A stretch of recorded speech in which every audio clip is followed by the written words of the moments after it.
આપણે છે 200 કેવીએનું ટીસી એ tapping switch વાળું એ ઓછા ભાગે 200ના ટેપિંગ સ્વિચ વાળા ઓછા આવે. આ ટેપિંગ સ્વિચ વાળું એ આ રે ટેપિંગ સ્વિચ એની આવી રીતના આવે ટેપિંગ સ્વિચ. આ ખૂટો દેખાય ને એ આ બેમાં અડેલો હશે.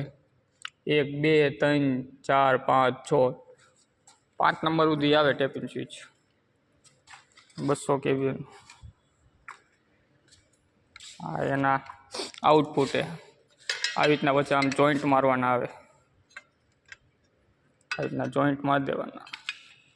આ ચપલા RYB આમાં એલી બાજુ સ્ટાર કનેક્શન થાય. આ તને જોઈન્ટ કરીને એક ન્યુટ્રલ થઈ જાય. આ R આ Y ને આ B ઓલો એક ન્યુટ્રલ. આ એની ટેપિંગ સ્વિચ.